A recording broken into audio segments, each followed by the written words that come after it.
Pamilyang Pilipino TV, narito po tayo sa bayan ng Tanay Rizal at mapalad tayo dahil makakaugnay natin ang magandang konsyala dito po sa bayan ng Tanay na si Honorable Gina Verdan.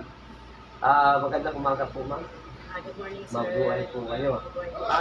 Kayo po ay isa sa mapalad namin na makapanayam. Ngayon po, nais ko munang tanong sa inyo. Sa inyong family background, ano pong isa po nang galing ang mga berta?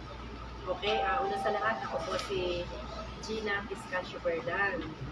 Ako po ay nagsimula sa Barangay Sampaloc at ang aking ama ay dinitimong taga-Barangay Sampaloc.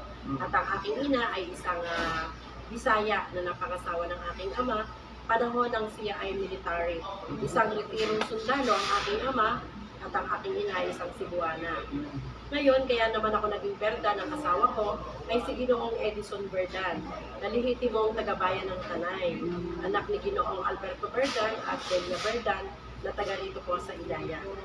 At ako po ay mayroong 3 anak at nakapagtapos sa Rizal College of Agriculture and Technology sa Barangay Sampaloc, Main Campus.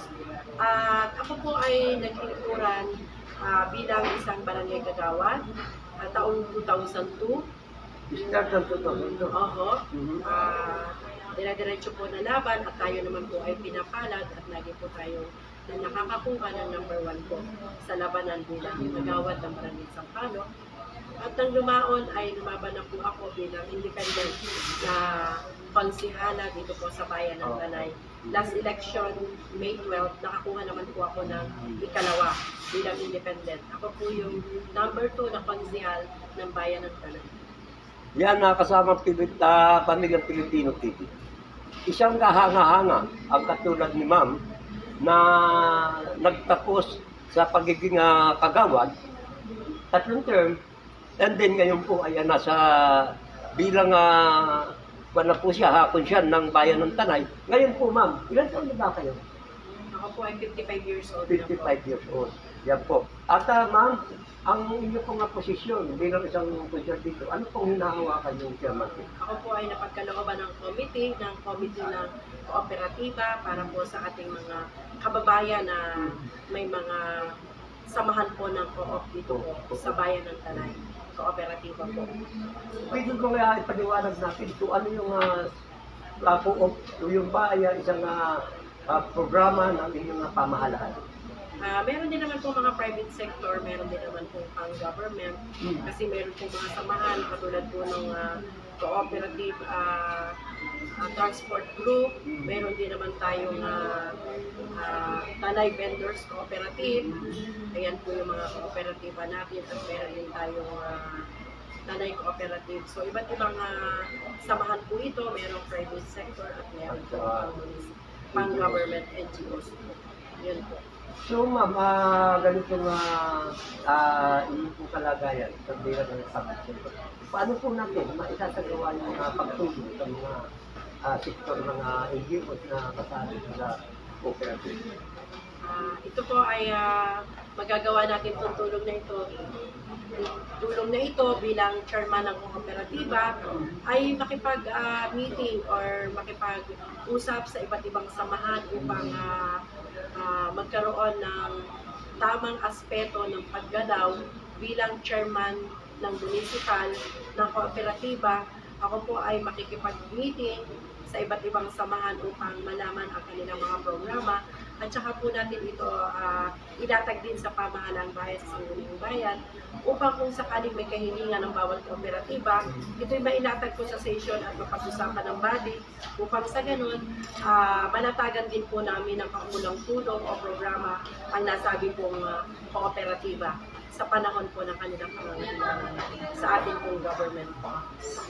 Ibang chairmanship, kayo po ay kasati sa ibang committee.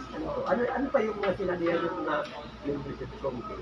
Isa pa pong committee na pinagkaloob sa akin ng pamahalang bayan ay ang Committee on Ethics, Anti-Graft, Practices and Good Government. Maganda yun. Oo, isang isang maganda rin pong committee ito sapagkat ito ay para mapag-aralan ng gusto at maiwasan yung mga corrupt sa ating mga pamahalaan at lalo higit yung ating mga tiwali na mga kasamahan na hindi maganda yung attitude ay napag-uusapan po agad pagdating po sa committee ng Rules and Ethics. Tayo naman po ay may mga committee hearing kung sakaling may mga naliligaw o hindi magandang attitude, ito po ay ating mabalansi agad at maisaayos po. Maging katuwang po ako ng ating mayor at ng ating vice mayor at ng sanggunian upang mabigyan po ng tamang aspeto ang mga bagay po na ito. At ako din po ay kasapi din po ako ng Committee ng Health at iba't Committee on Agriculture at iba't ibang committee po ay ako naman po ay ka-member po ng aking mga kasamahang kansiyan po sa kanilang pinangahawakan na committee. Sa ngayon po kasi nasabi niyo na kayo ay miyembro sa health, ano? Ngayon po, nais ko, pwede po ba maitanong ko sa inyo tungkol po sa ating pong senior citizen na dami na kailangan ng gamot, na paano natin matutulungan sila kung pag-indemnity. Pagdating naman po sa ating senior citizen, priority naman po talaga lagi ng ating government ang ating mga senior citizen at meron din naman silang PhilHealth na talaga po automatic naman yun sa mga senior, yung sa MASA. At siyempre sila po ay nabibigyan din ng ating pamahalaan, yung birthday gift, at saka po yung pension, nabibigyan naman po sila. At libre naman po yung consultation sa ating municipal health office pagdating po sa ating mga senior citizen at nabibigyan din naman po sila ng mga maintenance po ng ating government. Kasama na rin po yung mga single man. May mga samahan din po ng PWD, solo parent, at sa single mom, may kasama naman po yan sa mga may beneficyo na binibigyan po ng ating government. Okay, ma'am, magbigay ka ng ilang minuto para manawagan po sa ating mga kababayan sa bayan ng Tanay. Okay, muli, maraming salamat mga kababayan ko dito sa bayan ng Tanay, especially sa ating bulubundukin na aking mga kapatid na IP na nagtiwala at tumulong sa akin. Narating po natin ang pagiging konsihala ng bayan.